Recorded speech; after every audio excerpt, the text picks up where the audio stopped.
तो कैसे हैं मेरे दोस्तों, एक बार फिर से आप सभी का हम स्वागत करते हैं आपके अपने YouTube चैनल ज्ञानविद सचिन में। तो दोस्तों, BT UP sixth semester mechanical engineering का एक सरल सा सब्जेक्ट है इंडस्ट्रियल इंजीनियरिंग, जिसके हम यूनिट नंबर 6 तक पहुंच चुके हैं। ऑलरेडी हमने यूनिट नंबर 1 से लेकर के 5 तक कवर करा दिया है। आपको हर एक वीडियो का वन शॉट करा रहे हैं और बहुत कम शब्दों में समझा रहे हैं। प्लेलिस्ट में आप सभी देख सकते हो, सभी वीडियो को serial wise weights and incentive chapter की तरफ आ चुके हैं। फ्री का चैप्टर है, फ्री का नंबर है, 5 से 10 नंबर मिलते हैं इस चैप्टर से। तो भैया इस चीज़ को छोड़ना नहीं, वन शॉट करा रहा हूँ, जितना आपको बता रहा हूँ वही पढ़ो, ठीक है। इंपॉर्टेंट क्वेश्चन आप सभी के एग्जामिनेशन के पॉइंट ऑफ व्यू से सभी कुछ एप्लीकेशन पे दिया है, तो एप्लीकेशन जरूर डाउनलोड कर लीजिए। एक यूनिट को हम पूरी वीडियो में कवर करेंगे, सभी टॉपिक कवर कर लेंगे, और जो एग्जाम में आने वाले प्रश्न है उसको बता भी देता हूँ, और 100% आपको समझ में आएगा भी, ये भी आप लोगों से मैं प्रॉमिस करता हूँ। तो जितनी चीज़ें मैं आप सभी से कह रहा हूँ उतना आप सभी के लिए करूँगा। एप्लीकेशन को डाउनलोड कीजिए, क्योंकि PYQ मिलेगा, notes, lecture and important questions. तो ये था कह सकते हैं कि कंप्लीट एनालिसिस। उसके बाद अब शुरू करते हैं आज की यह वीडियो। वेज का मतलब होता है मेरे दोस्तों मजदूरी, और इंसेंटिव का मतलब होता है प्रोत्साहन, यानी आपको बोनस के रूप में जो दिया जाता है वो होता है इंसेंटिव। यानी आपका अगर 100% अटेंडेंस रहेगा तो आपको 1,000 रुपये एक्स्ट्रा मिलेगा, इसे कहते हैं इंसेंटिव। और आप जो दिहाड़ी करते हो 8 घंटे का, उसे हम कहते हैं मजदूरी। तो आपके इंडस्ट्री में मजदूर भी होते हैं, कर्मचारी भी होते हैं, ऑफिसर रैंक के भी लोग होते हैं। तो सब अलग अलग वर्ड अलग अलग लोगों के लिए यूज किए जाते हैं। फिलहाल हम पहले इंट्रोडक्शन समझ लेते हैं वेट्स एंड मजदूरी का, वेट्स एंड इंसेंटिव का। तो नीचे साफ शब्दों में लिखा हुआ है, ध्यान से सुनिएगा। प्रत्येक व्यक्ति को दूसरे व्यक्ति की सेवाओं को किराए अथवा मजदूरी पर लेने की आवश्यकता पड़ती है। इस श्रम की कीमत को मजदूरी कहते हैं। तो जो आप किराए पर लेते हो लोगों को, और फिर वो जो आपके लिए काम करता है, उसके बदले में जो आप उसे राशि देते हो, वो मजदूरी कहलाती है। श्रम उत्पादन प्रक्रिया का सक्रिय एवं महत्वपूर्ण अंग है। कोई भी उत्पादन हो रहा हो तो उसमें लेबर की जरूरत ना पड़े, ऐसा पॉसिबल नहीं है। अर्थात प्रोडक्शन के लिए श्रम एक महत्वपूर्ण और एक्टिव पार्ट है। श्रम की दक्षता एवं संतुष्टि पर भी उत्पादन निर्भर करता है। अगर आपका लेबर आपसे संतुष्ट नहीं है और वो इफ़िशिएंटली काम नहीं कर रहा है, तो आपका प्रोडक्शन अच्छा कभी नहीं हो सकता, क्योंकि उत्पादन को अन्य सभी कंपोनेंट निर्जीव होते हैं। बिना लेबर के अन्य कंपोनेंट निर्जीव होने का मतलब, अगर आपका लेबर नहीं होगा तो रॉ मटेरियल नहीं आएगा, अर्थात वो निर्जीव बन के रह जाएगा। आपका ऑपरेटर नहीं आएगा तो मशीन निर्जीव बन के रह जाएगी, चलेगा नहीं, ठीक है। तथा जो आपका कंज्यूमर है और आपका ओनर है, उनको अपनी इच्छा अनुसार किसी भी प्रकार से उपयोग में लाया जा सकता है, किसकी मदद से? श्रम की मदद से, ठीक है। तो डॉक्टर सैडवेल के अनुसार मजदूरी की बहुत सारी परिभाषा दी गई है। श्रम अधिक परिमाण में भले ही मिल जाए, परंतु उसको सस्ता खरीदना दोषपूर्ण मितव्यता है। कहने का मतलब यह है कि लेबर आपको अधिक मात्रा में, कम पैसे और अधिक मात्रा में मिल जाए, तो ये क्या है? एक दोषपूर्ण मितव्यता है, यानी इकोनॉमी का एक डिफेक्ट है। क्योंकि आपका जो कंपनी है केवल श्रम नहीं चाहती, बल्कि श्रम का वांछित फल चाहता है, जो सस्ते में उसे नहीं मिलेगा। कोई भी लेबर सस्ते वाला होगा तो वो सस्ता ही काम करेगा, ये डॉक्टर सैडवेल जी कह रहे हैं। तो मजदूरी से आशय उस परिश्रम से है जो किसी श्रमिक अथवा कर्मचारी को उसके द्वारा दिए गए कार्य के पुरस्कार के रूप में दिया जाता है। कहने का मतलब यह है कि मजदूरी को हम यहाँ डिफाइन इस तरीके से कर रहे हैं कि चाहे लेबर हो चाहे कर्मचारी, वो आपका कार्य करता है, आप उसको पुरस्कार के रूप में जो देते हो उसे मजदूरी कहा जाता है। किसी मजदूर अथवा कर्मचारी के द्वारा दिए गए कार्य प्रतिदिन स्वरूप रूप दी गई मुद्रा ही मजदूरी कहलाती है। देखो, आपका कर्मचारी या मजदूर आपके लिए प्रतिदिन काम करता है और उसके बदले जो भी आप देते हो वो कहलाती है मजदूरी, ठीक है। कंपनी के लिए किए गए उपयोगी कार्य में खर्च हुई कर्मचारी की ऊर्जा अथवा शक्ति का मूल्य ही मजदूरी कहलाती है। यानी कंपनी के लिए जो कार्य कर रहा है मजदूर, अपनी ऊर्जा का और अपनी शक्ति का क्या करता है? मूल्य लेता है, उसे हम कहते हैं मजदूरी। अब आप सभी का आइडियल वेज पेमेंट सिस्टम को समझना पड़ेगा। तो देखो, आइडियल जो वेज पेमेंट सिस्टम है दोस्तों, ये हमारे सिलेबस के अंदर नहीं है, लेकिन हम जब वेज के बारे में लिखेंगे यानी मजदूरी के बारे में लिखेंगे तो यहाँ पर इन वाले पॉइंटों को आप ऐड कर सकते हो। जैसे दोनों पक्षों के लिए लाभप्रद होना चाहिए, यानी एम्प्लॉय भी खुश होना चाहिए और एम्प्लॉयर भी खुश होना चाहिए, और गणना में सरलता होनी चाहिए। 8 घंटे का सैलरी क्या है, आपको एक्स्ट्रा क्या अमाउंट मिलेगा, एक शिफ्ट का कितना मिलेगा, ये सब इजी होना चाहिए। ठीक है, चलिए अगला पॉइंट आता है बेस्ड ऑन इफिशियंसी, यानी हर एक का इफिशियंसी अलग अलग है तो उसके हिसाब से अलग अलग पैसा देना पड़ेगा। ठीक है, अर्थात कर्मचारी का अलग पैसा है, ठीक है, लेबर का अलग पैसा है, ऑपरेटर का अलग पैसा है, तो सबका अलग अलग स्किल है और इफिशियंसी है, तो उसके बेसिस पे अलग अलग पैसा दिया जाता है। ठीक है, मोटिवेशनल, अर्थात अगर आपके लिए कोई लगातार काम कर रहा है, परिश्रम कर रहा है, तो उसको आप दे सकते हो इंसेंटिव, जो कि आगे हम लोग अभी डिस्कस करेंगे। ठीक है, इंसेंटिव। उसके बाद आता है प्रोम्प्ट भुगतान। ठीक है, जिसमें आप सभी को ऐसी पद्धति जिसमें पारिश्रमिक भुगतान को तुरंत मिल सके और अधिलाभांश के उपरांत दी जाने वाली विधियां उपलब्ध नहीं है, यानी आपको तुरंत तत्कालीन भुगतान हो, टाइम से पहले पेमेंट हो, और इकोनॉमिकल होनी चाहिए, अर्थात आपका जो भी मेहनत है उसके हिसाब से आपको उतना पेमेंट मिलना चाहिए। ठीक है, सिस्टम्स ऑफ वेज पेमेंट होता है। ठीक है, आप टाइम के हिसाब से देते हो, पीस के हिसाब से देते हो, और इंसेंटिव जो देते हो एक्स्ट्रा वो तो है ही।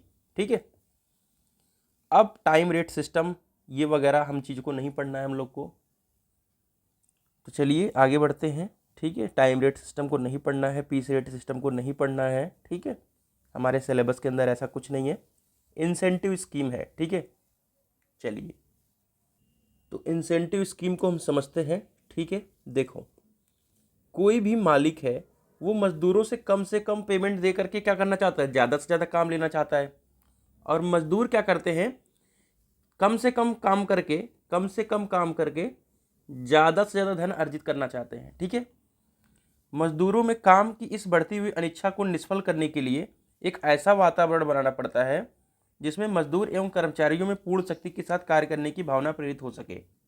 अर्थात अगर सुपरवाइजर को ज़्यादा पेमेंट देगा तो वो वर्कर से काम कराएगा, और वर्कर को ज़्यादा पेमेंट देंगे तो वर्कर खुद से अपना काम करेंगे। ठीक है, तो आर्थिक प्रलोभन श्रमिकों को अधिक कार्य करने के लिए प्रेरित करती है, यानी आपको एक्स्ट्रा कुछ ऐसा दिया जाए जिससे आप खुश होकर के अधिक से अधिक काम करें।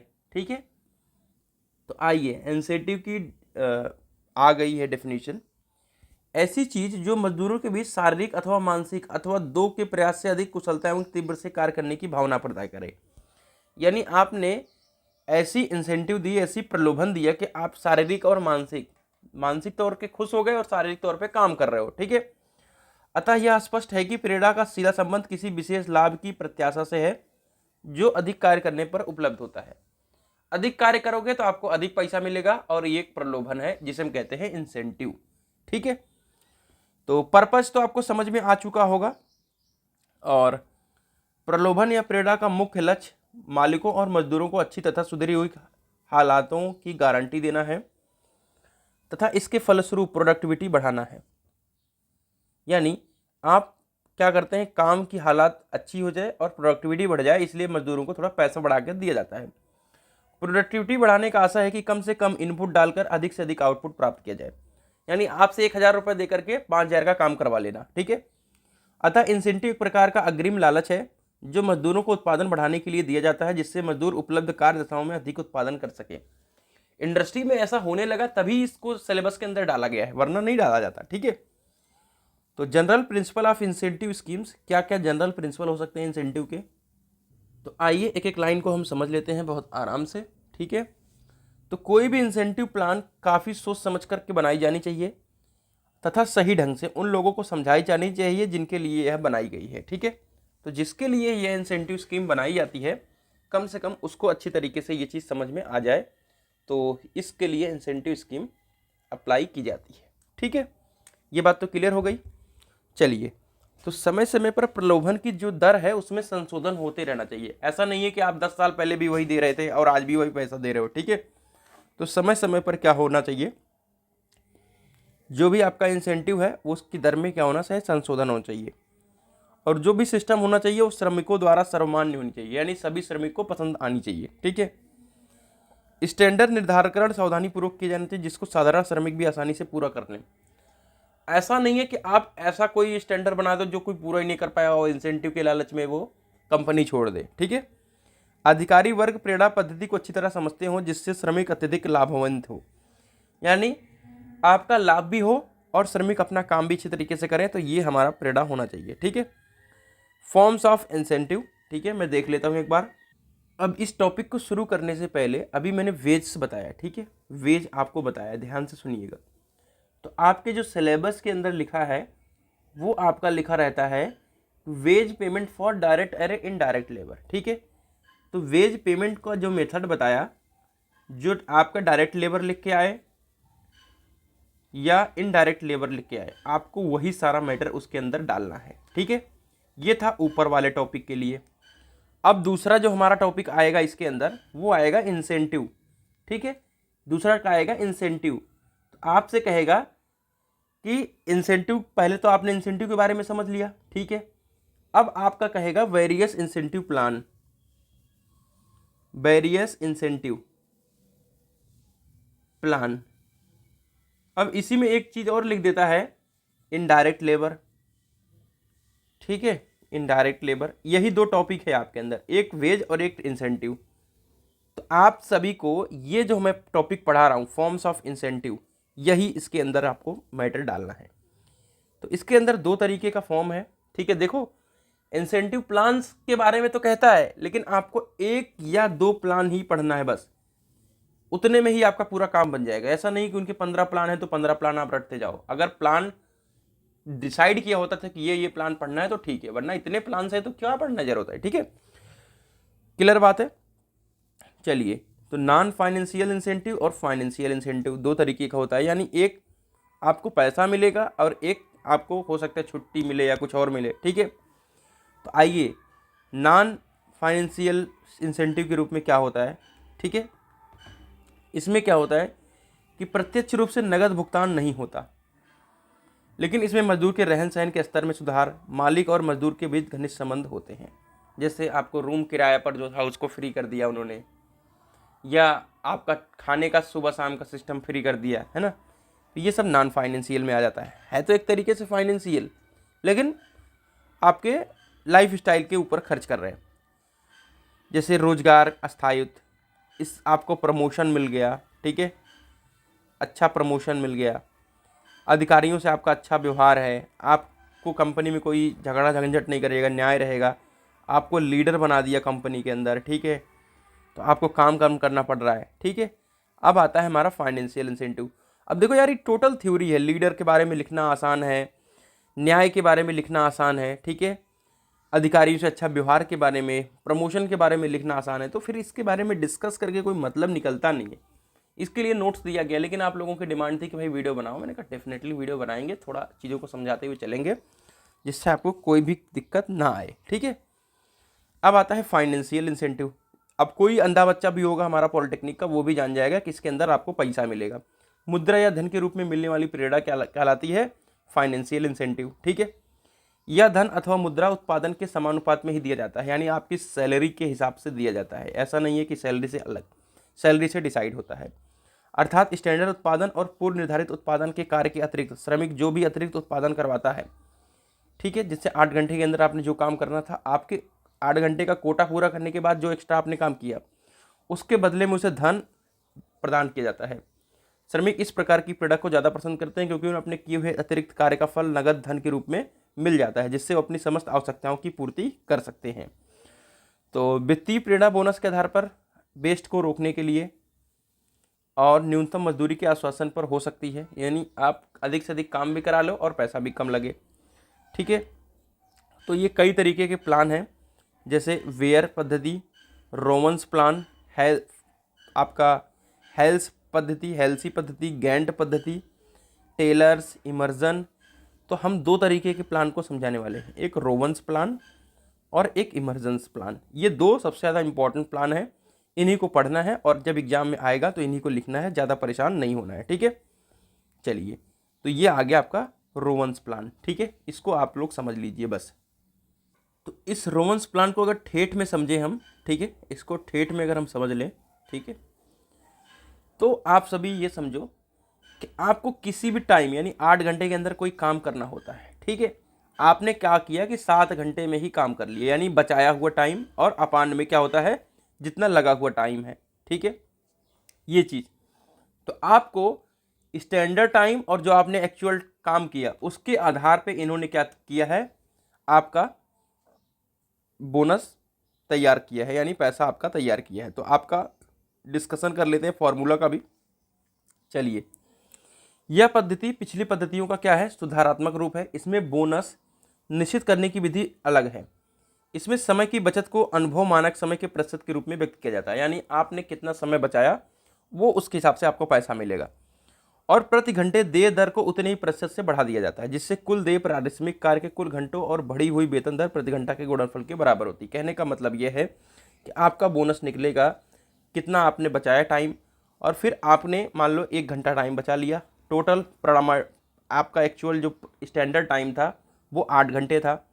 कितना आपने काम में समय लगाया, मान लो 7 घंटे लगाया, और आपने जितना पैसा था उसके हिसाब से रेट बता दिया, तो यहाँ से आपका बोनस निकल जाएगा। ठीक है, तो बचाया गया समय अपान में प्रमाणित समय का मतलब स्टैंडर्ड टाइम। ठीक है, और इसको एक्चुअल टाइम कहेंगे। ठीक है, काम में लगाया समय, तो टाइम बचाया गया समय अपान स्टैंडर्ड टाइम इंटू में एक्चुअल टाइम इंटू में रेट, ये होता है आपका रोवंस प्लान।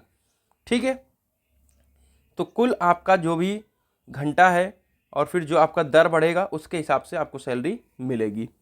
अब गैंट्स प्लान हम नहीं पढ़ेंगे, जो हमारे इमरजेंस हैं। ठीक है, इमरजेंस इफिशिएंसी प्लान, इसको हम समझेंगे। तो इमरजेंस इफिशिएंसी प्लान काफ़ी सरल है। ठीक है, इसका आविष्कार हैरिंगटन एमर्सन ने किया था।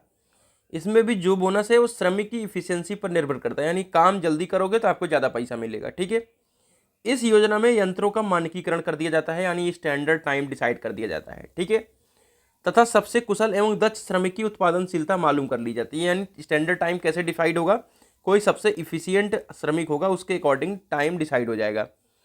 इसमें श्रमिक ने जितने समय में एक निश्चित उत्पादन किया उसको ही मानक समय का कार्य मापन कर लिया, यानी इसको स्टैंडर्ड टाइम हमने मान लिया। अब जो श्रमिक इस समय निर्धारित उत्पादन कर लेते हैं, ठीक है, उनकी दक्षता 100% मान ली जाती है, और फिर उनकी बोनस की गणना वेतन के आधार पर की जाती है। कैसे, आइए फॉर्मूला बताते हैं। इसका फॉर्मूला हम बता देते हैं। फॉर्मूला कैसे निकलेगा, आपका है स्टैंडर्ड टाइम अपान में एक्चुअल टाइम। आपका स्टैंडर्ड टाइम 8 घंटे था, आपने एक्चुअल 7 घंटे लिया, और फिर 100 कर दीजिएगा। जो भी आपका आएगा वो इफिशियंसी है, उसके हिसाब से आपको पैसा मिलेगा। तो ये 2 इंसेंटिव प्लान आपको पढ़ लेने हैं और इन्हीं को एग्जाम में लिखना है। बाकी कोई इंसेंटिव प्लान सिलेबस के अंदर नहीं है, सो हम किसी भी इंसेंटिव प्लान को नहीं पढ़ा रहे हैं और आपको कोई भी दिक्कत नहीं आएगी, आप सभी से मैं प्रॉमिस करता हूँ। तो यूनिट नंबर 6 यहीं पर ख़त्म होता है। कैसी रही वीडियो कमेंट करके बताइएगा। मिलते हैं एक नई वीडियो के साथ, तब तक के लिए bye bye, tata, take care, love you all. फिर यूनिट नंबर 7 कवर करेंगे।